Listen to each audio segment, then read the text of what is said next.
नमस्कार दोस्तों, मैं हूं राज और आप देख रहे हैं हाईवे 33। तो चलें दोस्तों आज की कहानी के सफ़र पर। दोस्तों आज की कहानी जो मैं आपको सुनाने जा रहा हूं, ये कहानी है संजीव ड्राइवर की। टैक्सी चलाते थे एक कंपनी में। कंपनी क्या था, एक छोटा सा टूर एंड ट्रेवल्स का उनका काम था, मालिक का। और उनके पास 7 टैक्सियाँ थी, लेकिन उनका मिजाज बड़ा अलग था।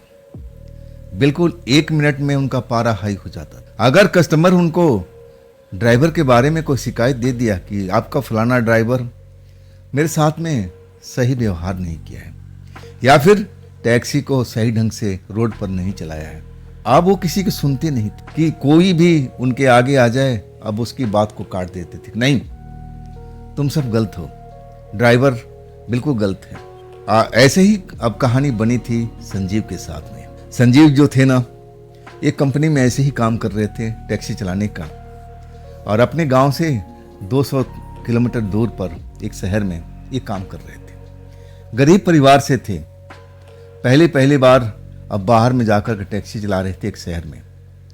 आप उनको नहीं मालूम था कि उनका मालिक ऐसा है। एक अच्छी सवारी को लेकर के अब वो चले थे। अब बिल्कुल आराम से उसको घर तक पहुंचा दिया। अब इसके बाद वो सवारी है ना जाने कब शहर में आया। अब मालिक को इन्फॉर्म कर दिया कि तुम्हारा वो जो टूर हमने किया था उसमें ड्राइवर सही ढंग से बिहेव नहीं किया था। अब जो मालिक थे ना इस कंपनी के, संजीव को नोटिस दे दिए थे कि तुम अपना भाई काम दाम दूसरी जगह पर देख लो, अब मेरे पास में तुम चल नहीं पाओगे। कस्टमर हमारा कंप्लेंट दे रहा है, अब तुम हमारी कंपनी में बिल्कुल काम नहीं कर सकते। Short notice. संजीव एकदम अब समझ नहीं आया कि आखिर उन्होंने गलती कहाँ की है। उनकी नज़र में तो वो गलत कभी थे ही नहीं, ना किसी के साथ पूरा व्यवहार कर सकते थे। लेकिन अब मालिक को बात को कौन समझाए। आखिरकार उनको 7 दिन का टाइम दिया गया कि देखो भाई, इन 7 दिनों में मैं तुम्हें नोटिस दे रहा हूँ और तुम अपने लिए कहीं ना कहीं इंतज़ाम कर लो। इसके बाद 8वें दिन हमारे काम में आने की ज़रूरत नहीं है। नोटिस मिल चुकी थी। संजीव डर चुके थे कि बड़ी मुश्किल से तो ये जॉब मिली थी। मैं जब गांव से आया था तो मैं नौकरी के लिए भटक रहा था। यहाँ तो जान पहचान चाहिए ना, हर चीज़ चाहिए, और तब जा कर के कोई जॉब मिलती है। ये तो चलो एक नज़र में हमें देखे, शरीफ आदमी उनको लगा तो मुझे काम पर रख लिए। लेकिन आज वही मालिक एक कस्टमर के, जो उनका कस्टमर था पुराना, ना जाने क्या उनसे बोल दिया कि वो मेरे खिलाफ हो गए थे। अब इसी धुन में जो थे संजीव ड्राइवर, अब अपना काम तो 7 दिन तो करना ही था, और इसके बाद नौकरी की तलाश में लगे हुए थे। लेकिन नौकरी इतनी आसानी से उस शहर में मिलने वाली नहीं थी, वो भी ड्राइवर की नौकरी। आखिरकार उनका दिमाग सही ढंग से काम नहीं कर रहा था, टेंशन तो हो ही जाता है। और फिर एक सवारी लेकर के चले जाते हैं रात के टाइम में, जबकि रात के लिए दूसरी अब उनके पास में टैक्सी थी।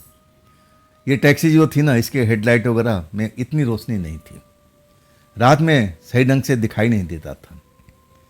अब संजीव जो थे अब अपने मालिक से बोलते हैं कि साहब, ये टैक्सी तो रात में देखते हैं इसका हेडलाइट की रोशनी कितनी कम है, तो कोई दूसरी टैक्सी दे दीजिए या फिर क्या दूसरे को भेज दीजिए। मालिक आंखें तरेरने लगे कि नहीं नहीं, यही टैक्सी जाएगा, मेरे पास में और कोई टैक्सी खाली नहीं है। सब अपने अपने काम पर गए थे, जबकि संजीव देख रहे थे ये एक टैक्सी वहाँ ऑफिस के सामने में खड़ी थी, अब बिल्कुल खाली थी। मालिक चाहता तो उस टैक्सी को दे सकता था, लेकिन वो नई टैक्सी थी, इसीलिए शायद अब उनका मालिक नहीं दे रहा था। अब इसके बाद करते क्या, सवारी को बिठाते हैं और 100-150 किलोमीटर का सफ़र अब तय करना है, वो भी रात के टाइम में। 10 बजे के आसपास वो रास्ते में अपना पहुंच जाते हैं। टैक्सी चलाते हुए सवारी से कुछ भी बात नहीं करते हैं। अब जान चुके हैं कि भाई उस टाइम भी मैंने ऐसा कुछ बात भी नहीं किया था। सवारी जो पूछ रहा था मैं उसका जवाब दिया था, मैंने कोई गलत तो बोला नहीं था। और तब भी सवारी जाकर के मालिकों को मेरा कंप्लेंट दे दिया था। मन उदास था, नौकरी अब जाने वाली थी, टेंशन तो रहती है, और टेंशन में हमेशा ड्राइवर कोई ना कोई गलती करता है। लेकिन उस टाइम उन्होंने गलती नहीं किया, सवारी थी ना, तो बड़े आराम से अब उनके घर तक पहुंचाते हैं। रात 11 बजे 11:30 बजे के आसपास गांव में पहुंच जाते हैं। फिर वहाँ पर वो अच्छा इंसान था। कहता है भाई ड्राइवर साहब आज रात को यहीं रुक जाओ, देखो अब तुम जाओगे अकेले। अब मैं सुना हूँ कि जो बाहरी इलाका है जिधर से हम आए हैं, आधी रात के बाद में वहाँ पर भूत प्रेत दिखाई देते हैं। लेकिन संजीव थे ना, गांव के रहने वाले थे। उनसे बोलते हैं कि साहब हम तो गांव के ही रहने वाले हैं, हम कभी भूत प्रेत नहीं देखे हैं और मेरा मालिक कभी नहीं चाहेगा कि मैं रात यहाँ गुजारूँ। वो कड़क इंसान है, मुझे जाना ही पड़ेगा। मेरी भी इच्छा थी कि मैं रुकूं, लेकिन मैं रुक नहीं पाऊंगा। डरते थे कि अब चलो कुछ ही दिन बचे हैं, कम से कम इज्जत से अपना इस जगह से जाएं और फिर दूसरी नौकरी की तलाश करें। मालिक भी समझ गया कि बेचारा मजबूर इंसान है। अब कुछ पैसे उनको टिप में देता है कि तुम सही ढंग से टैक्सी चला के आए हो। संजीव डर जाते हैं कि साहब नहीं नहीं, मैं 1 रुपये नहीं लूँगा। और तब वो मालिक कहता है कि नहीं भाई रख लो, मैं तुम्हारे मालिक से बोलने नहीं जा रहा हूँ। जबरदस्ती उनको जेब में डाल देता है। तब संजीव अब उस रुपये को लेकर के चल देते हैं। टेंशन में रहते हैं। अब 100-150 किलोमीटर का रास्ता था और अपना रास्ता पार करते जा रहे हैं। मन में यही ख्याल आ रहा है कि अब मैं करूँगा क्या, नौकरी कोई मिल नहीं रही है। अब हमारा परिवार का खर्च बर्च कैसे चलेगा, गांव में खर्च बर्च है, बहन की शादी है। अभी तो चलो हम तो अभी शादी नहीं करेंगे, पहले तो बहन की शादी करना जरूरी है। इस तरह का टेंशन में अपने दिमाग को उलझाए टैक्सी चलाते हुए आज चलते जा रहे थे। रात का करीब 12:30 के आसपास का वक्त हो जाता है और वो जल्द से जल्द शहर में पहुंचना चाहते हैं कि एक मालिक ने बोला था कि भाई टैक्सी ला के खड़ा कर देना। वो ऐसे ही करता था, कड़क इंसान था। अब डरे हुए भी थे, सहमे हुए भी थे और चिंता भी घर के खाई जा रही थी कि अब मुझे नौकरी नहीं मिलेगी तो मैं करूँगा क्या। उलझन में पड़े हुए, और वही होता है ड्राइवर जब गलती करता है ना तो रास्ता तो जरूर भटक जाता है। वही गलती संजीव करते हैं। अब एक ऐसे रास्ते पर टर्न लेते हैं कि जिस रास्ते पर उनको जाना नहीं चाहिए था। ठंड का टाइम था, ठंड का झोंका चल रहा था, शीतलहर चल रही थी। टैक्सी चलाते हुए और अपने सोच विचार में डूबे हुए आगे बढ़ते जाते हैं। आगे बढ़ते जब टाइम देखते हैं, करें अब तो 1 से ऊपर का टाइम हो गया, अब तक तो मुझे शहर की बत्तियाँ दिखाई देनी चाहिए थी। अभी तक कोई लाइट शहर का संकेत नहीं मिल रहा है, तो आखिर मैं हूँ कहाँ पर। पहली बार उनको लगता है कि मैं रास्ता भटक तो नहीं किया।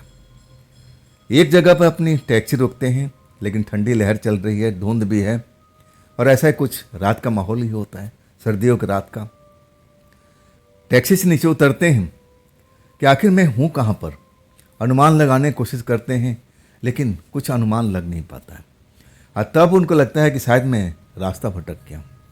आखिर मुझे जाना कहाँ पर है, किस जगह जाना है। अब वो सोचते हैं कि मैं क्या टैक्सी वापस लूँ, लेकिन अब लंबी दूरी तय कर चुके थे उस सड़क पर जहाँ से उन्होंने टर्न लिया था। आसान भी नहीं था कि इतना जल्दी वो पहुँच जाए। उनको लगा कि आसपास में कोई बस्ती होगी, कोई रोड पर दुकान होगी, कोई ढाबा होगा, चलो किसी से पूछ लेते हैं। अब सही कोई बताता है तब हम इस रास्ते से मुड़ेंगे, वापस चलेंगे। क्या पता इसी रास्ते से कोई रास्ता और निकल जाए शहर के लिए। ड्राइवर लोग हमेशा शॉर्टकट के चक्कर में लगे रहते हैं, और वो भी जो उस रात के टाइम में रास्ता भटके हुए थे संजीव, उनको लगा कि अगर शॉर्टकट मिल गया तो हम जल्दी पहुंच जाएंगे, आराम से पहुंच जाएंगे, अब इतना लंबा टाइम नहीं लगेगा। अब उनको तो पता चल गया था कि मैं तो रास्ता भटक गया हूँ, अब तो हमें अब रास्ता पूछना पड़ेगा किसी न किसी से। सड़क पर आगे चलने लगे। दुकानें तो ज़रूर दिखाई दी आगे चल करके, लेकिन सब बंद पड़ी थी। एक ढाबा भी था, वो लाइट जल रही थी, लेकिन वो भी बंद पड़ा था। वहाँ पर जाकर के वो रुकते हैं। ढाबा वाले को आवाज़ देते हैं कि भाई मैं मुसाफिर और मैं ड्राइवर हूँ, रास्ता भटक गया हूँ, क्या आप मुझे रास्ता बता सकते हो। लेकिन ढाबा में जैसे कोई बिल्कुल नहीं होगा ऐसे लग रहा था, सुनसान पड़ा हुआ था। लेकिन एक खांसने की आवाज़ सुनाई पड़ी कि भाई मैं भी नया हूँ और ऐसा करो थोड़ा सा आगे जाओ और वहाँ कोई ना कोई आपको ज़रूर मिल जाएगा, आप उनसे रास्ता पूछ लेना। अब इतना संजीव को लगा कि चलो कम से कम बता तो दिया कि थोड़ा आगे जाओ और फिर वहाँ कोई ना कोई दुकान कुछ ऐसा चीज़ मिल जाएगा जहाँ पर लोग रहते होंगे। संजीव अब उसी रास्ते पर सीधा चलने लगते हैं।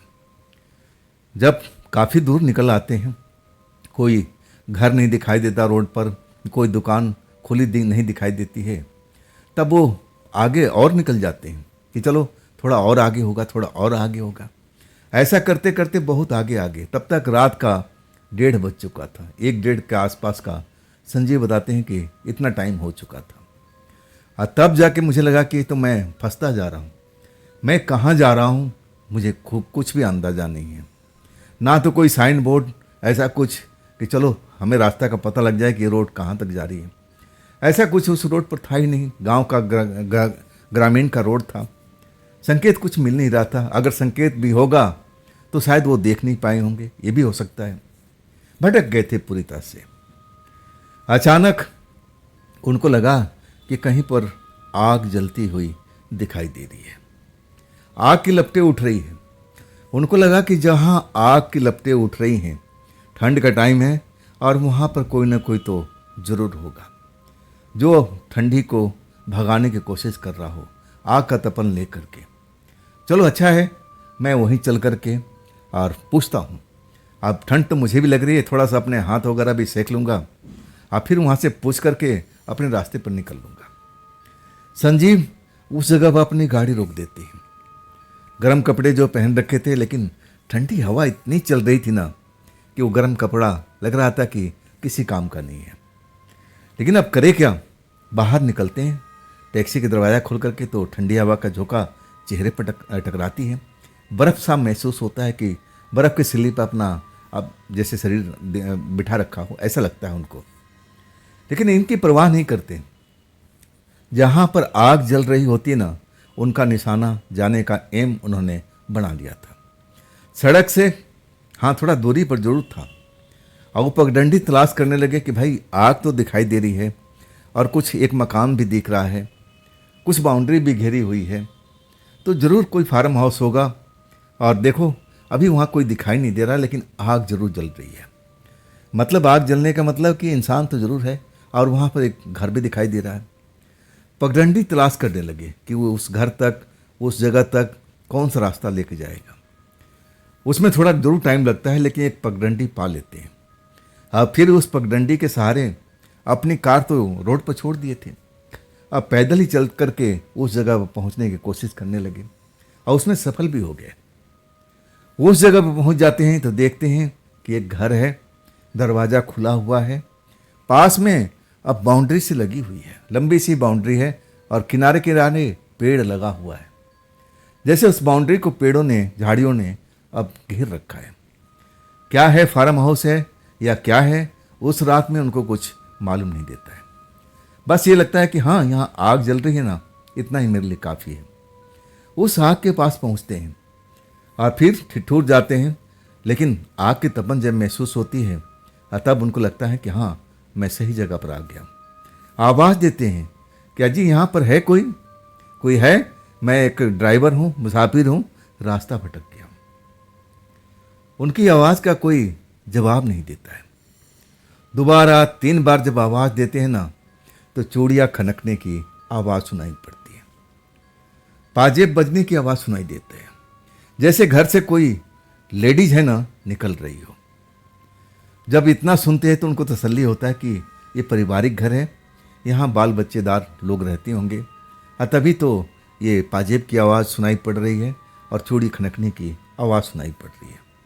मन जो है ना शांत हो जाता है कि मैं सही जगह पर आ गया हूँ और यहाँ से मुझे अब सही ठिकाना मिल जाएगा, मुझे जाने का रास्ता पता चल जाएगा। देखने लगते हैं खुले दरवाजे की तरफ।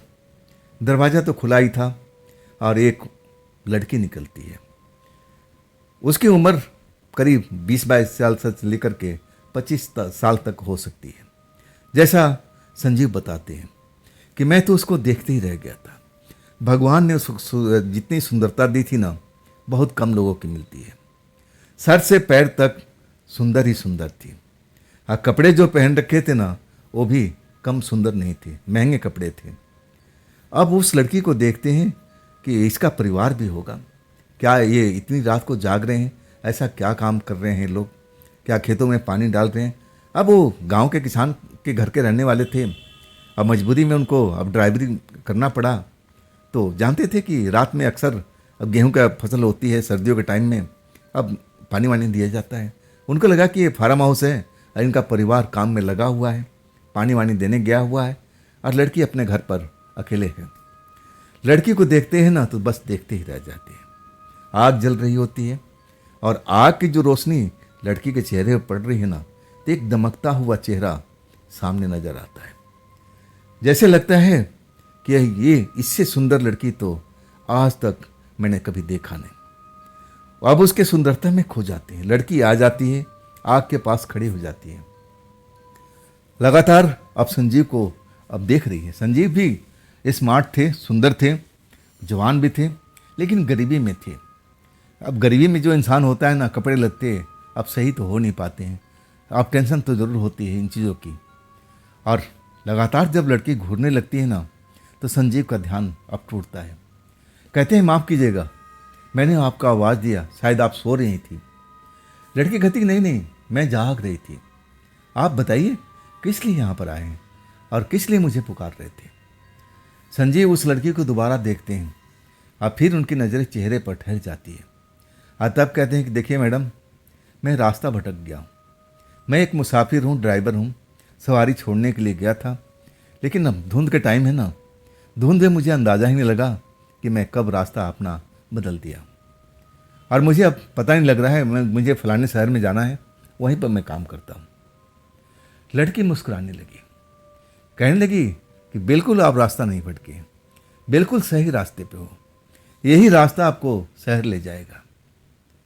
संजीव बड़ा हैरान होते हैं, कहते कि नहीं नहीं जी, मुझे अच्छी तरह से ध्यान था कि मुझे इतना वक्त नहीं लगा था, इतना वक्त मुझे जाने में नहीं लगा था और आने में तो बहुत टाइम लग चुका है। और दूसरी बात है, यहाँ की जो भौगोलिक स्थिति है ना, बड़ा अलग है। जब मैं गया था सवारी को लेकर के, तो ऐसी स्थिति मुझे नज़र नहीं आई थी। मुझे लगता है कि मैं वाकई में रास्ता भटक गया हूँ। लड़की हंसने लगती है और कहने लगती है कि नहीं नहीं, बिल्कुल सही रास्ते पर हूँ। यहाँ से कुछ ही दूरी पर शहर है, शायद आपको अभी नज़र नहीं आ रहा होगा।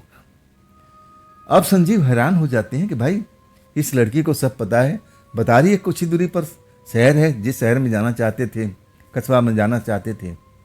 तो ये मेरी नज़रों का धोखा है या मेरे साथ में हुआ क्या है, मुझे ऐसा क्यों महसूस होता है। संजीव एकदम चुप हो जाते हैं, सोचने लगते हैं ये ऐसा कैसे हो सकता है भाई, कहीं ना कहीं जरूर गड़बड़ है। अब गड़बड़ क्या है, अब ये संजीव को समझ में नहीं आ रहा था। लड़की समझ गई कि संजीव बहुत परेशानी में है और चेहरा भी लग रहा है कि थकान से भरी हुई है। लड़की कहती है आप चिंता मत कीजिए, बिल्कुल आप सही रास्ते पर जा रहे हो, लेकिन अभी जो आप समझ नहीं पा रहे हैं ना, उसका एक कारण है और आप अकेले नहीं हैं, आपके साथ कुछ लोग लगे हुए हैं, आपका पीछा कर रहे हैं। जब ये संजीव सुनते हैं ना, तो चौंक जाते हैं, कौन है मेरे पीछे, कौन है मेरे पीछे। तब वो लड़की मुस्कुरा के कहती है अभी आपको दिखाई नहीं दे रहे और आपका पीछा जरूर कर रहे हैं, अब उन्होंने ही आपका अब मन भटकाया हुआ है, उन्हीं के चक्कर में आप फंसे हुए हैं। जब ये सब सुनते हैं संजीव ना, तो गांव के तरह रहने वाले थे, ऐसा घटना उनके साथ कभी नहीं घटी थी, हैरान तो हो जाते हैं। लड़की से पूछते हैं कि ऐसा कौन सा लोग है मेरे पीछे। और तब लड़की कहती है बिना डरे हुए, बिना सहमे हुए, कि आपके पीछे तो भूत लगे हुए हैं। भूत का जब नाम सुनते हैं ना संजीव, तो रोम रोम खड़ा हो जाता है। अरे किसी का भी उस टाइम में ऐसा ही हो सकता है जैसे संजीव का हुआ है। अगर मैं भी उस जगह पर होता तो शायद मैं भी ऐसा ही करता, देख ऐसा ही करता जैसे संजीव ने किया था। डर जाते हैं, कहाँ है भूत, किधर है भूत। लड़की हंसने लगती है और कहने लगी कि आपको नजर नहीं आएंगे, आप ऐसा कीजिए, आप आग के पास बैठे हैं और मैं आपके लिए कुर्सी ला के देती हूँ और आराम कीजिए, अपने हाथों को सेकिए। ये भूत आपको दिशा भ्रमित कर रहे हैं और एक ऐसी जगह पर आपको ले जाने की कोशिश कर रहे हैं जहां पर आपके लिए खतरा है। संजीव बाकी डर चुके थे और तब कहते हैं कि क्या मैं भूतों से सुरक्षित हूं। और तब वो लड़की कहने लगी आप सही ठिकाने पर आ गए हैं, आप यहाँ पर आप सुरक्षित हैं। आप अपनी टैक्सी के आसपास में निगाह दौड़ाइए जरा, कुछ आपको नजर आ रहा है? संजीव की टैक्सी रोड पर खड़ी सफेद रंग की टैक्सी और दिखाई दे रही थी, वहां से भी साफ नजर आ रही थी। जब देखते हैं ना तो वहां पर कुछ काले काले साए अब जैसे उनको कार के घेरे हुए थे और गोल गोल घूम रहे थे। हल्के फल्के उनको नजर आता है। जब ये देखते हैं ना तो वाकई डर जाते हैं। उनको लगता है कि लड़की बिल्कुल सही कह रही है, मैं भूतों के जाल में फंसा हुआ था और तभी उन्होंने मेरा रास्ता अब भटका दिया है, मेरे मन को भटका दिया है और तभी मैं शहर पहुंच नहीं पा रहा हूँ। जैसे लग रहा हूँ कि मैं गोल गोल इसी रास्ते पर घूमता जा रहा हूँ। ऐसा संजीव को एहसास होता है। लड़की कहती है कि देख लिया आपने, कुछ नज़र आ रहा है? तब संजीव कहते हैं कि हाँ, कुछ काले साए मुझे नज़र आ रहे हैं, लेकिन धुंधला धुंधला। लड़की हंसते हुए कहने लगी कि हाँ, वही तो हैं, वही तो आपकी जान के पीछे पड़े हुए हैं। अच्छा किए कि आप इस जगह पर आ गए, आप यहाँ पर सुरक्षित हैं। संजीव जो थे ना, जब लड़की बोलती है तब उनको लगता है कि बिल्कुल लड़की सही कह रही है। मैं ज़रूर आग जहाँ जल रहा है मैं उस जगह पर आ गया हूँ। जहाँ आग होती है वहाँ आत्माएं भूत प्रेत नहीं होती है, उनका ये मानना था गांव में जो समझे थे। अब वो अपने आप को सुरक्षित महसूस करने लगते हैं, डर आसानी से नहीं निकलता। लड़की कहती है आप प्यासे हैं क्या, पानी ले आऊँ आपके लिए? कंठ तो जरूर सूख रहा था। भूत प्रेत का जहाँ बात चल जाए अब हलक तो जरूर सूखता है। ऐसा ही हलक अब संजीव का भी सूख चुका था। कहते हैं हाँ, बस मुझे थोड़ा सा पानी दे दीजिए। लड़की उसी कमरे में जाती है और कुछ देर के बाद में लौटती है तो पानी के साथ में गिलास लेकर के और कहती कि आप ये पानी को पीजिए और बिल्कुल आप आराम से इस जगह पर इंतज़ार करिए, यहाँ पर आपको कोई तकलीफ़ नहीं होगा। और देखिए, अगर आपको नींद आ रही हो ना तो आप अंदर भी आ सकते हैं, अंदर में काफ़ी जगह है। संजीव अब उस लड़की के दया भाव से बड़ा प्रसन्न हो जाते हैं कि देखो, एक शहर की लड़की होती है, वो तो अपने आसपास भी किसी को रात में ऐसा गलत समझती है। हाँ देखो, ये इतनी सुंदर लड़की है, जवान है, खूबसूरत है, ग्रामीण क्षेत्र की है, लेकिन देखो कैसे इज्जत दे रही है। अब संजीव अपने मन में उस लड़की को अब दया भाव से देख करके आनंदित हो जाते हैं। चलो, कोई ना कोई ऐसा लोग मिल जाता है मदद करने के लिए। अब फिर कहते हैं कि हाँ देखिए, नींद तो आ रही है, बुरा मत मानिएगा, मैं थका हुआ भी हूँ, मैं थोड़ा सा सोना चाहता हूँ 1 आध घंटे, इसके बाद मैं फ्रेश हो जाऊँगा। मुझे तो अब तक शहर पहुँच जाना चाहिए, मेरा मालिक बहुत खुड़ूस है। लड़की कहती है क्या बात है, आपके चेहरे पर चिंता की लहर दिखाई दे रही है, लकीरें दिखाई दे रही है, कोई समस्या में है क्या? अब वहाँ आग के पास कुर्सी पर बैठे बैठे अब पूरी अपनी कहानी बता देते हैं संजीव उस लड़की को। संजीव जब पूरा कहानी सुनती है तब उसको थोड़ा सा अब अलग सा लगता है। कहती है कोई बात नहीं, इसका भी है मेरे पास में उपाय है। अब संजीव चौंकते हैं कि ऐसा क्या उपाय है। तब कहती है लड़की कि आप सोने के लिए कह रहे थे ना, अभी आपको नींद आ रहा ना? संजीव कहने लगे हाँ, मुझे नींद तो आ रहा है, लेकिन आप मेरी समस्या को हल कैसे करने वाली हैं? तब लड़की कहती है कि नहीं, ऐसा करो, आप आराम कर लो। संजीव एकदम चौंक जाते हैं। कहते हैं आपके परिवार में अंदर कमरे में कोई है या सिर्फ आप अकेले हैं? तब लड़की मुस्कुराती हुई कहती है कि इस टाइम तो मैं अकेली हूँ, हमारे परिवार के सदस्य अंदर में हैं, लेकिन वो बताती नहीं कि अंदर में है क्या। कोई फार्म हाउस है, कुछ और है, या ना जाने क्या है, काम कर रहे हैं। वो बताती है मेरा जो पिता है ना, एक तांत्रिक है। अपने बारे में लड़की मोटा मोटा कुछ बताती है और संजीव को विश्वास दिलाती है कि इस जगह पर मैं अकेली तो हूँ, लेकिन मैं एक आवाज़ में अपने परिवार के सदस्य को बुला सकती हूँ। संजीव को यही लगता है कि चलो, लड़की अकेले जरूर है, लेकिन इसका परिवार आसपास में ही है, एक आवाज़ मारेगी तो इनका परिवार दौड़ता हुआ आ जाएगा। अब आग्रह करते हैं कि चलिए, मुझे एक बिस्तर, एक कंबल दे दीजिए ताकि मैं 1 घंटा 1.5 घंटा आराम कर सकूं। अब फिर मुझे रास्ता बता दीजिएगा, मैं शहर निकल जाऊंगा। लड़की बार बार कहती है कि आप जाओगे कैसे, आपके पीछे तो भूत लगे हुए हैं, आपको तो आज रुकना पड़ेगा। मेरे पिता आ जाएंगे सुबह में, इसके बाद उनसे बातचीत करना, मैं भी बातचीत कराऊंगी, और जो आपकी समस्या है उसका भी वो निदान कर सकते हैं। सही में संजीव को लगा कि मैं इस जगह पर आकर के बहुत अच्छा किया। अब इस लड़की के पिता तांत्रिक हैं और मुझे भूत प्रेत ने अब घेर रखा था, अभी मैं मुझे दिखाई दे रहा है। संजीव के मन में सब ख्याल चल रहा है कि मैं बिल्कुल सही जगह पा रहा हूँ। और लड़की कह रही कि आप नौकरी का टेंशन मत करो, मेरे पिता तांत्रिक हैं, ऐसा कोई ना कोई उपाय कर देंगे जिससे आपका सारा काम बन जाएगा। अब उनके मन में तसल्ली हो गई थी। इसके बाद लड़की उनको कमरे में ले जाती है। बड़ा सा कमरा होता है, तो उसमें 3 चारपाई बिछी हुई है। एक पर बिस्तर लगा हुआ, शायद उस पर लड़की लेटी हुई थी, लेकिन 2 पर बिस्तर फोल्ड करके रखा हुआ था। लड़की कहती है कि आप इस चारपाई पर लेट जाओ, बिस्तर है उसको बिछा देती है, आप यहाँ आराम कर लो और ये रहा इसी पर कंबल, आप आराम से ओढ़ कर सो जाओ। जब मेरे पिता लौटेंगे ना तब मैं आपको जगा दूंगी, तब मेरे पिता से बातचीत कर लेना, वो आपकी समस्या को हल कर देंगे। बड़ा तसल्ली मिलती है संजीव को उस वक्त में, और उस चारपाई पर जा कर के लेट जाते हैं। लड़की भी कुछ देर बाहर रहती है आग के पास में। फिर जब तक संजीव जगे हुए थे, फिर वो दरवाज़ा आकर के बंद कर लेती है। दरवाज़ा बंद करती है। सर्दी के टाइम भाई हवा शीतलहर चल रही है। संजीव को ऐसा कुछ नहीं लगा। संजीव आंखें बंद कर लेते हैं, लेकिन जगे हुए थे।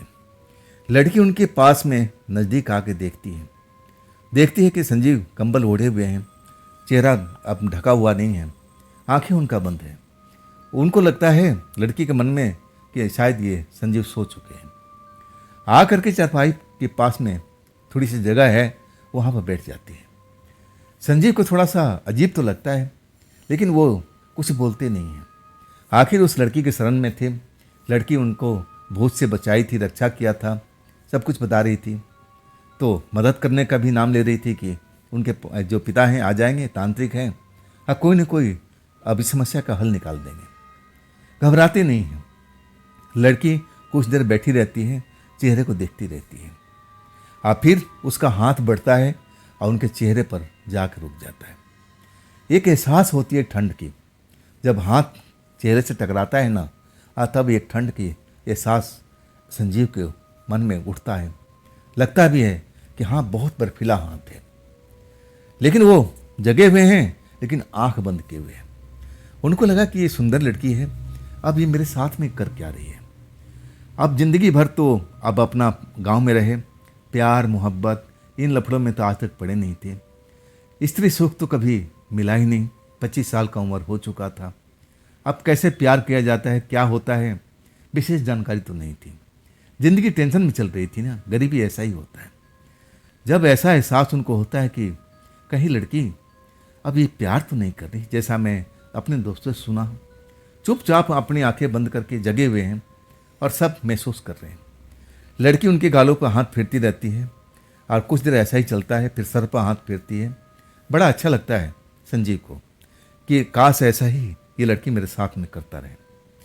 जब कुछ देर हो जाता है, संजीव आराम से लेटे रहते हैं, बिल्कुल अपना शरीर को हिलाते डुलाते नहीं है। जब कुछ टाइम गुजर जाता है, सर पर हाथ फेरती है, गालों पर हाथ फेरती है, फिर उनकी कंबल को धीरे से उठाती है और उसी कंबल में सरक जाती है उनके साथ में। चारपाई इतना बड़ा था कि 2 आदमी मजे से सो सकते हैं।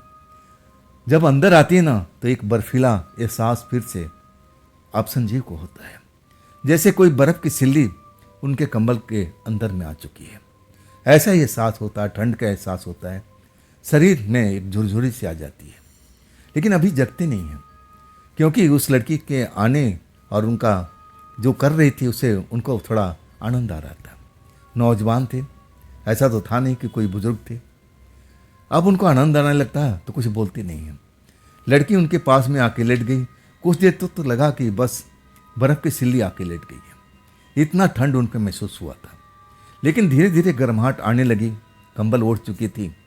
फिर वैसे ही अब समस्या हो चलने लगा था। बिल्कुल वही लड़की उनसे लिपट गई थी। प्रेम का लीला शुरू हो चुका था। लड़की पहल कर रही थी। आखिरकार अब संजीव कब तक चुप रहते। जब लड़की राजी थी तो संजीव ऐसे तो थे नहीं, नौजवान थे, उनका दिल भी धड़कता था, प्यार के लिए तरसता था। आखिरकार उस लड़की से वो भी लिपट गए।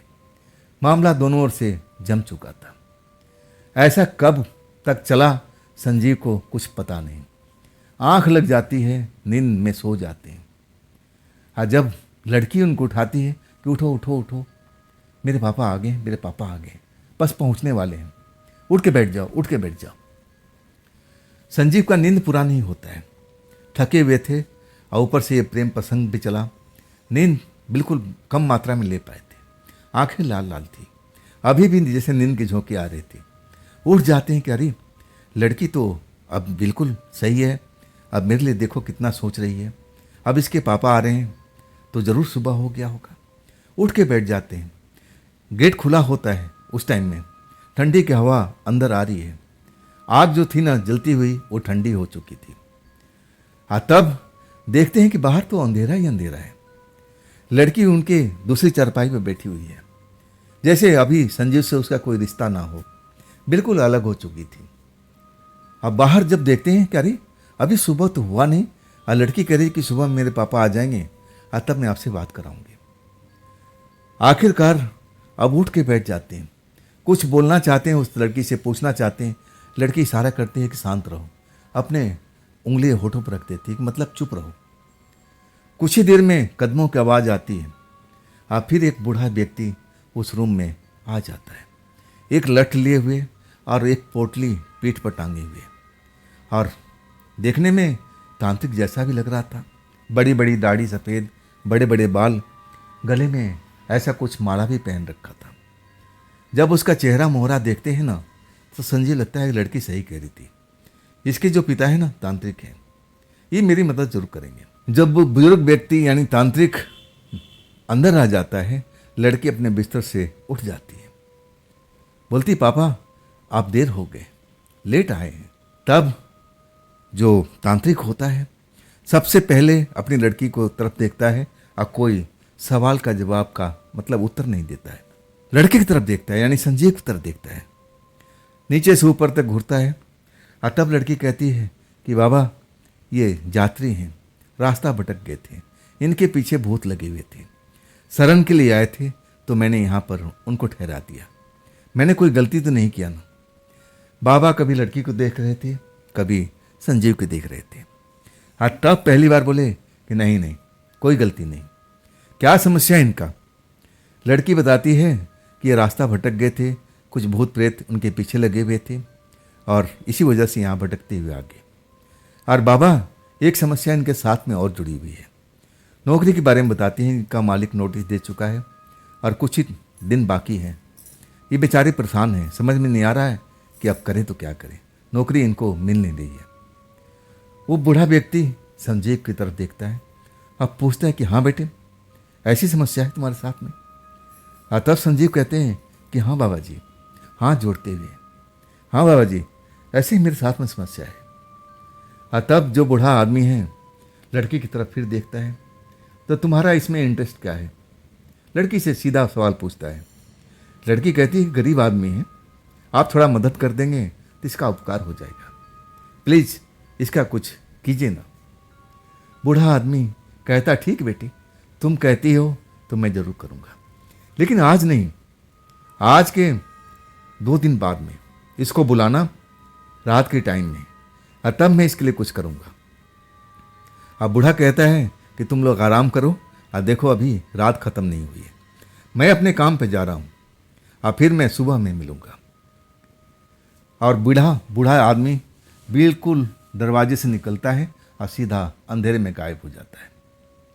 अब संजीव है ना उस लड़की की तरफ देख रहे हैं, लड़की संजीव की तरफ देख रही है। लड़की मुस्कुरा रही है और कह रही है कि मेरे बाबा मान गए, ज़रूर तुम्हारा समस्या का समाधान हो जाएगा, आज तुम बिल्कुल चिंता मत करो। लेकिन बाबा ने कहा है कि 2 दिन के बाद में रात में होगा, तो तुम कैसे इसको मैनेज करोगे। संजीव कहने लगे कि मैं मैनेज कर लूँगा, मैं सुबह होते ही अपनी टैक्सी लेकर निकल जाऊँगा, टैक्सी जमा कराऊँगा और फिर मैं कोई ना कोई साधन से आपके यहाँ पहुँच जाऊँगा। लड़की के चेहरे पर मुस्कान दौड़ गई थी, कहने लगी कि ठीक है, आओगे तो तुम्हारा ही भला होगा, अब हम लोग को तो इसमें कोई फ़ायदा तो है नहीं। लड़की मुस्कुरा करके एक विशेष अंदाज में बोल रही थी। उसका मुस्कुराना संजीव को सब कुछ समझ में आ रहा था कि लड़की भी इनसे प्यार करने लगी है, और ऐसा प्यार जो कभी उन्होंने पाया नहीं था। लड़की इतनी खूबसूरत, जवान और बोलचाल की भाषा बहुत ही बेहतरीन और ऊपर से दयालु भी थी। संजीव को लगा कि इससे बढ़िया मेरी पत्नी तो कोई मिलेगी नहीं, लेकिन इतना जल्दी मैं कैसे बात कर सकता हूँ? अभी तो मेरी बहन की शादी करनी है और इसके बाद हो सकता है कि मेरा शादी का नंबर आए, तब तक ये क्या ऐसी रहेगी? अब उसके प्यार में खो जाते हैं। लड़की देखती रहती है और इधर अपने प्यार में खोए हुए हैं, अपने भविष्य के बारे में सोच रहे हैं। लड़की टोकती है कि संजीव क्या सोच रहे हो, क्या तुम आ जाओगे ना? संजीव कहते हैं हाँ मैं बिल्कुल आ जाऊंगा। अब इसके बाद कुछ देर बातचीत करते हुए वो लोग समय पास करते हैं।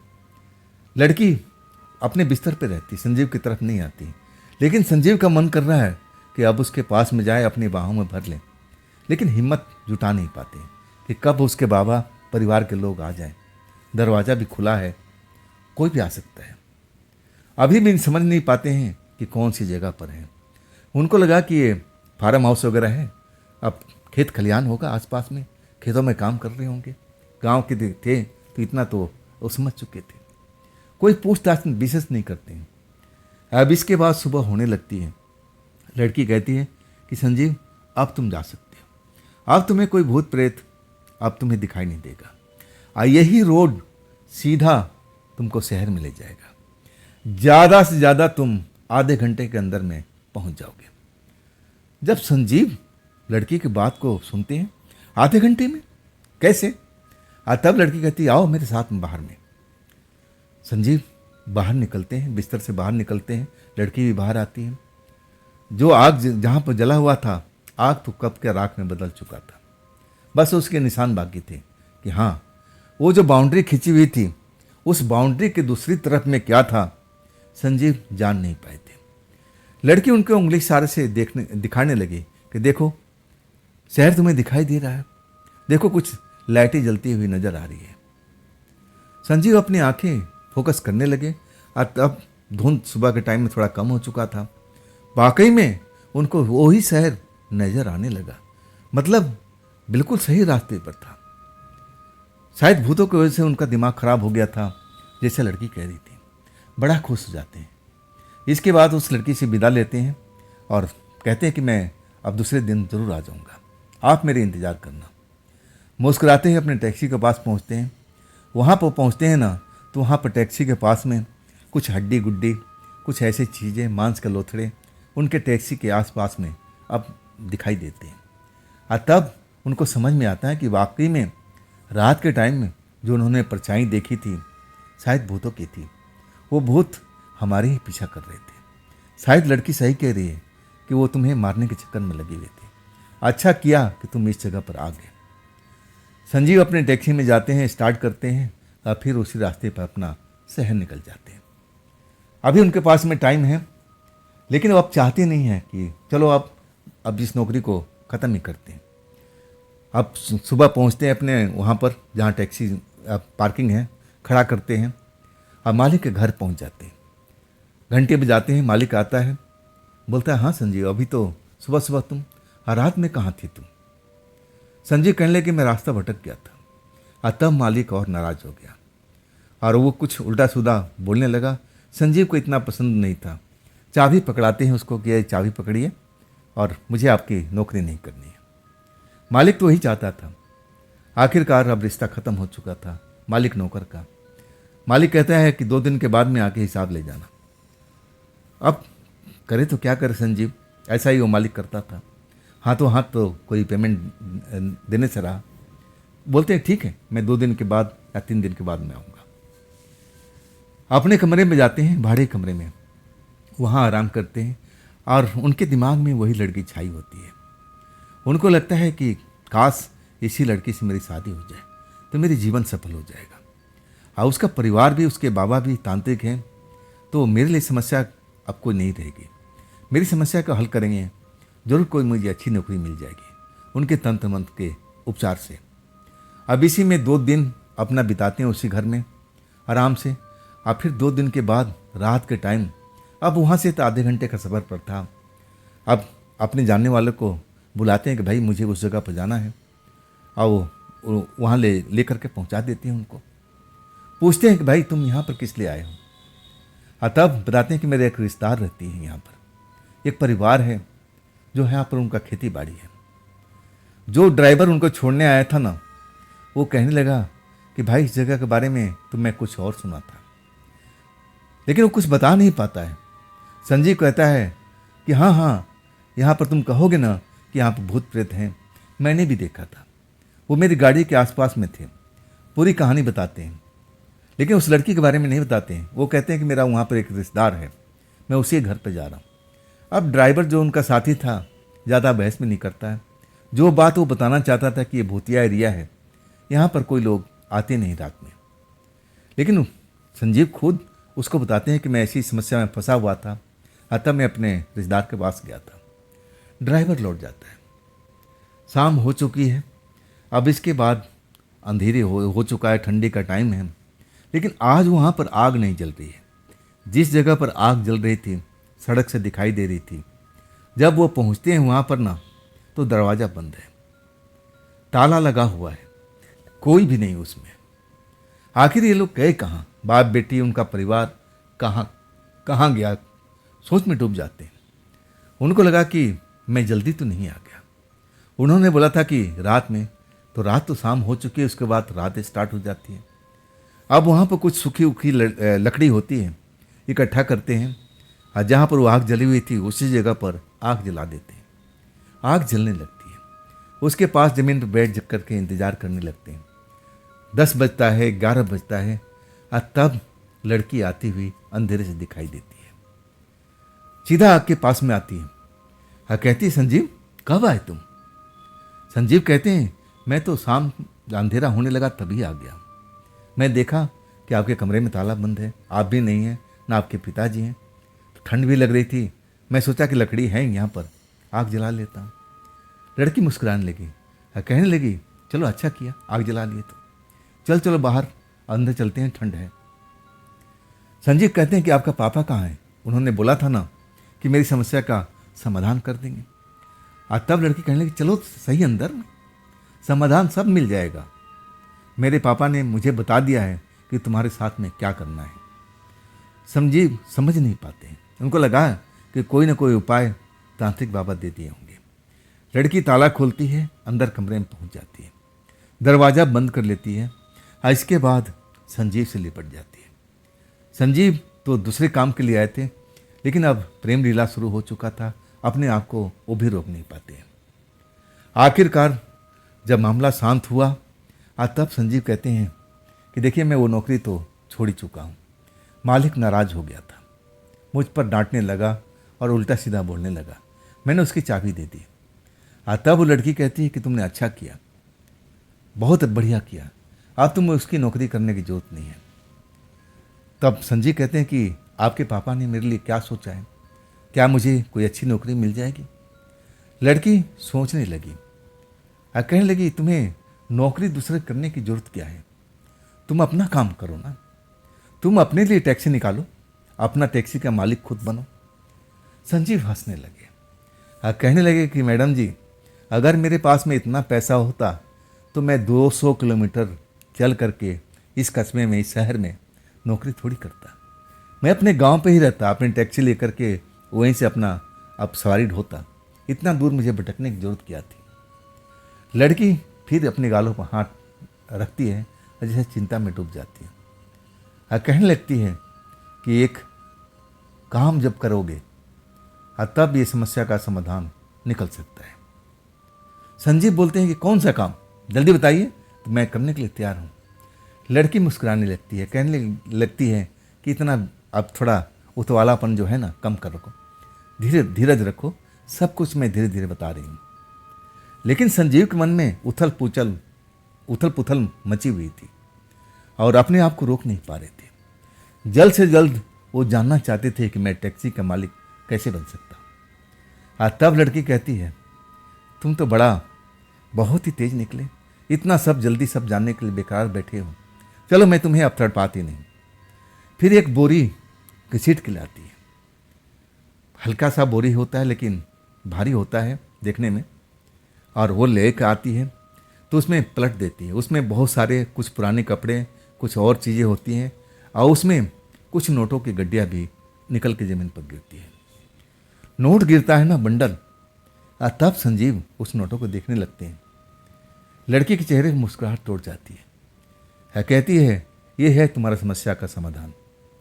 तुम इन पैसे को उठाओ और अपना मालिक खुद बनो, अपने लिए टैक्सी खरीदो और आराम से अपना काम करो, पैसा कमाओ, जो कुछ करना है तुम कर सकते हो, अपनी बहन की शादी कर सकते हो। अब तो संजीव को लगा कि जो मैंने चाहा, जो मैं मन में नहीं चाहा, वो भी मुझे मिल रहा है। मैंने तो इतना सोचा तक नहीं था कि मैं कभी टैक्सी का मालिक बनूंगा और इतनी सुंदर लड़की मेरी फ्रेंड बनेगी। मैंने तो आज तक ईश्वर से प्रार्थना तक नहीं किया है, सब अपने आप मुझे मिलता जा रहा है। लेकिन लड़की कहती है कि ठीक है, अब ये बताओ क्या मैं तुम्हारे को कैसी लगती हूँ। संजीव कहते हैं कि आप जैसी पत्नी मिल जाए तो इससे बढ़िया क्या हो सकता है। बड़े खुश हो जाते हैं संजीव। लड़की मुस्कुराती रहती है और कहती है, अभी मेरे बाबा से सही ढंग से मिले नहीं हो। संजीव बिल्कुल चौंक जाते हैं, समझने की कोशिश करते हैं कि बाबा तो उस रात आप मेरे से मिले थे और बोले भी थे कि समस्या का समाधान हो जाएगा। और तब लड़की मुस्कुरा के कहने लगी, तुम मेरे बाबा को अभी जान नहीं पाए हो। बाबा जो है ना, तांत्रिक भी हैं और इसके अलावा और कुछ भी है। संजीव अभी भी नहीं समझ पाए थे कि वो लड़की वास्तव में है कौन, और उसके जो पिता हैं देखने में तांत्रिक लग रहे हैं, लेकिन बाकी में वो तांत्रिक हैं या कुछ और है। संजीव को जैसे प्यार मिल चुका था, इतनी सुंदर लड़की, अब उनको क्या चाहिए, पैसा का पैसा और प्यार का प्यार। बड़ा खुश हो गए थे। अब लड़की कहने लगी, देखो तुम्हें पैसा मिल गया है, अपना काम जरूर करो, लेकिन मुझे भूलना मत, मुझे बिल्कुल मत भूलना। जब तुम्हारे पास में वक्त हो तुम इस जगह पर आ जाना, रात के 11 बजे के आसपास, तब मैं तुमको मिलूंगी। और उससे पहले बिल्कुल मत आना।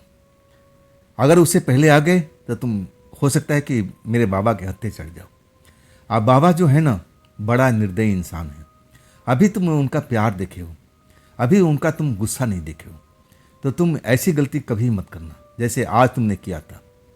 सब कुछ समझा बुझा करके लड़की और संजीव को कहती है कि अब तुम निकल जाओ, मैं बाबा की नज़रों में अब ऐसा कुछ दिखना नहीं चाहती।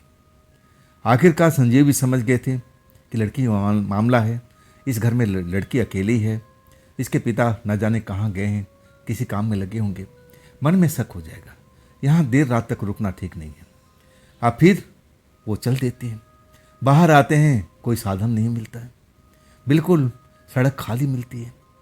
अब ऐसे एरिया में कोई ऐसी सवारी भी तो नहीं मिलती जल्दी से, पैदल ही चल देते हैं, पैदल चलते जाते हैं। आखिरकार एक जगह पर जिन परछाइयों को उन्होंने देखा था, वो परछाई उनको घेर लेती है। बिल्कुल जब संजीव देखते हैं ना, बिल्कुल खौफ में भर जाते हैं। अब तो लगता है कि अब बिल्कुल मैं बच नहीं पाऊंगा, बिल्कुल बच नहीं पाऊंगा। अपना थैला जिसमें बहुत सारा रुपया है और उसको लेकर भाग रहे हैं, भागते भागते, लेकिन वो परछाइयाँ लगातार उनका पीछा कर रही है। एक जगह पर जब वो दौड़ नहीं पाते हैं तब वो रुक जाते हैं। अब उनकी सांसें तेज तेज चलने लगती हैं और लगता है कि अब मैं पार नहीं पा सकता। उसी टाइम जितनी परछाइयाँ थी, 3-4 भूत जो पीछे काले काले से लगे हुए थे, अब संजीव को घेर लेते हैं। उनकी हाथों के नाखून, चेहरा देख करके, और संजीव को एक पल में समझ आ गया कि ये सब के सब खतरनाक भूत प्रेत हैं। अब ये मुझे जिंदा ही निकल देंगे, मुझे जिंदा ही खा लेंगे। चिल्लाने लगते हैं, आवाज़ लगाने लगते हैं, लेकिन उनकी आवाज़ फिजा में गूंजती रहती है, कोई बचाने नहीं आता। तब एक भूत है, उनके सीने पर अपना पैर से मारता है, जोर से टक्कर मारता है, और वो सड़क पर गिर जाते हैं।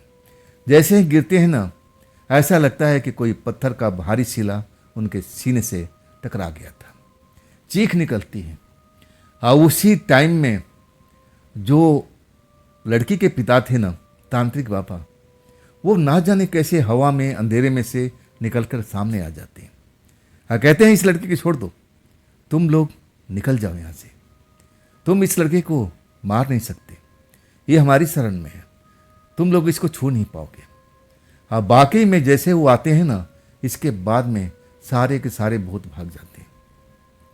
वो बाबा, तांत्रिक बाबा कहते हैं कि तुम यहाँ पर कैसे, कहाँ पर आए थे, और तुम्हारा टैक्सी कहाँ है, सवाल पर सवाल पूछने लगते हैं। हाँ, तब संजीव बताते हैं कि बाबा, मैं आपके घर पर गया था, आपने बुलाया था ना, और आपकी लड़की ने मुझे अब इज्जत भी दिया और देखभाल भी सही ढंग से किया, और आपका दिया हुआ पैसे भी दिया, लेकिन मुझे कोई साधन नहीं मिल रहा था, तब मैं पैदल ही जा रहा था शहर की तरफ। बाबा कहते हैं कि चलो, बाकी काम तो सही हो गया, अब तुम ऐसा ही काम करना, और देखो इसके बाद तुम इस जगह पर कभी भी भूल के लौटना मत, ये जगह तुम्हारे लिए बिल्कुल सही नहीं है। लेकिन लड़की कह रही थी कि तुम यहाँ पर आना 11 बजे रात को, और बाबा कह रहे थे कि दोबारा तुम इस जगह पर कभी मत आना, नहीं तो तुम्हारे पीछे कितने भूत लग जाएंगे, मुझे अब क्या करना होगा, मैं तो कहीं और हूँगा, संभाल नहीं पाऊँगा।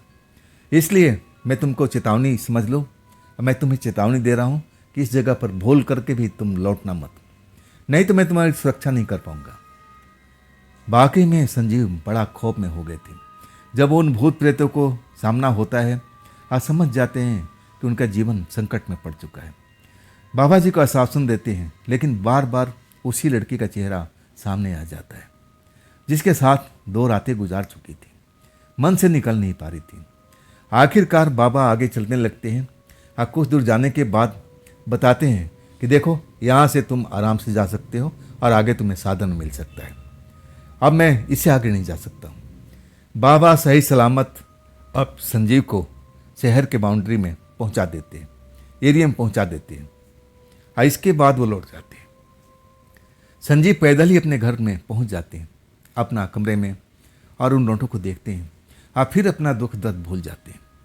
अगले दिन सबसे पहले टैक्सी का इंतज़ाम करते हैं, अपने दोस्तों से मदद लेते हैं, और आखिरकार टैक्सी खरीद लेते हैं, और इसके बाद अपने काम में जुट जाते हैं। महीना जब हो जाता है और उनको वो लड़की दिमाग से नहीं निकलती है, नहीं, उस लड़की के पास चलना चाहिए। उस लड़की ने बुलाया था कि जब भी आना है, तुम्हारे दिल में इच्छा करे तो रात को 11 बजे के बाद में आना, और संडे का दिन था। अब इसके बाद जो संजीव है ना, अपने आप को रोक नहीं पाते, सीधा टैक्सी लेकर के और उस जगह के लिए 11 बजे के बाद निकल लेते हैं। जब वहाँ पहुँचते हैं ना, आग बिल्कुल नहीं जल रही होगी, हालांकि ठंड का ही टाइम था, और टैक्सी अपना रोड पर छोड़ करके आप पैदल ही पगडंडी से उस जगह तक पहुंच जाते हैं। जब वहां पहुंचते हैं ना, तो वहां कोई था ही नहीं, ताला बंद था। इंतजार करने लगते हैं, और आखिरकार इंतजार करते करते सुबह हो जाती है, लेकिन लड़की उनको नजर नहीं आती है, ना वो तांत्रिक बाबा नजर आते हैं। जब सुबह हो जाती है ना, तब वहाँ से निराशा भाव से चलने लगते हैं कि आखिर ये लोग गए कहाँ पर, लड़की कहाँ गई, समझ में नहीं आता है। उस बाउंड्री की तरफ अब वो एक पगडंडी जा रही थी, और जो थोड़ा साफ सुथरा थी। पहले तो शॉर्टकट से आते थे आग को देख करके, लेकिन अभी जो सुबह हो गई तो साफ रास्ता उनको नजर आने लगा। उसी बाउंड्री के साथ साथ चलने लगे। मन में निराशा थी। आखिरकार जब कुछ आगे बढ़ते हैं ना, तो वहाँ पर जो देखते हैं तो समझ नहीं पाते। वो देखते हैं कि यहाँ पर तो शमशान है, एक बड़ा सा पत्थर का अब पिलर लगा हुआ है, लोहे का गेट लगा हुआ है, और साफ साफ बोर्ड भी लगा हुआ है, शमशान। जब ये सब देखते हैं ना, उनके रोंगटे खड़े हो जाते हैं। अब वाकई में उनको महसूस होता है कि कहीं जिस लड़की से प्यार करते थे, कहीं वो छलावा, कोई प्रेतनी, कोई ऐसी शक्ति तो नहीं थी, और तांत्रिक बाबा भी ऐसे भूत प्रेत तो नहीं थे, कोई अच्छी आत्मा होंगी। वाकई में उनको खौफ हो जाता है, और इसके बाद वो रुकते नहीं हैं, सीधा अपने टैक्सी के पास दौड़ के पहुँचते हैं। कांपते हाथों से टैक्सी को स्टार्ट करते हैं और सड़क पे दौड़ा देते हैं। घर पहुंचने के बाद में तभी उनकी तबीयत बिगड़ जाती है। अपने आप को संभालते हैं, 2 दिन तक घर से बाहर नहीं निकलते हैं। और इसके बाद रात में जब सोते हैं ना, बुरे बुरे सपने सब दिखाई देते हैं। ऐसा लगता है कि भूतों के बीच में घिरे हुए हैं, और जो भूत उनको रास्ते में रोके थे, मारने की तैयारी कर रहे थे, वही सब भूत थे। सपने के अंदर में उस रात बाबा तो नहीं आते, वही लड़की आ जाती है। वही सबको डांटती है कि तुम इसको छोड़ दो, मैं इसे प्रेम करती हूँ, ये मेरा प्रेमी है। लेकिन वो जो भूत प्रेत सपनों में दिखाई दे रहे हैं ना, वो छोड़ते नहीं। अरे तू भी, वो कहते हैं कि तू भी तो भूतनी है, तू भी तो प्रेतनी है, तू इंसान से कैसे प्यार कर सकती है। तब वो कहती कि हाँ मैं हूँ प्रेतनी, मैं हूँ भूतनी, लेकिन मैं तुम्हारी तरह नहीं हूँ। जैसे तुम हो, आप किसी के जान के पीछे पड़ जाते हो, मैं तो लोगों को मदद करती हूँ, तुम्हारी जैसे नहीं हूँ। और उसके बाद में संजीव की नींद खुल जाती है। उनको लगता है कि अभी भी यहाँ पर मैं उस लड़की को देखा हूँ। वाकई में सब कुछ समझ जाते हैं कि जो मैंने सोचा था वही निकला। सपने में ये लड़की सब कुछ मुझे समझा दिया है। वाकई में ये प्रेतात्मा थी, लेकिन कोई बुरी नहीं थी। और इतना डर जाते हैं कि वो शहर में रुकते ही नहीं हैं, अपनी टैक्सी लेकर के अपने गांव पहुंच जाते हैं। अब इसके बाद कभी भी उस लड़की से मुलाकात नहीं होती, ना तांत्रिक बाबा से मुलाकात होती। तो दोस्तों, ये थी आज की संजीव की कहानी। ये कहानी आपको कैसी लगी कमेंट में ज़रूर बताइएगा। दोस्तों, अगर आपके पास भी ऐसी कोई कहानी, कोई घटना, कोई अपनी आप बीती है, तो आप मुझे ज़रूर शेयर कीजिएगा, मेरे इंस्टाग्राम पर, मेरे व्हाट्सएप नंबर पर, मेरे मेल आईडी पर। दोस्तों, ये भी चैनल आप ही का है, तो इसको भी अपना प्यार दीजिए, लाइक कीजिए, सब्सक्राइब कीजिए और अपने दोस्तों को शेयर कीजिए। फिर हम इसी रात इसी चैनल पर फिर मिलते हैं। आप लोग अपना ख्याल रखिएगा। नमस्कार।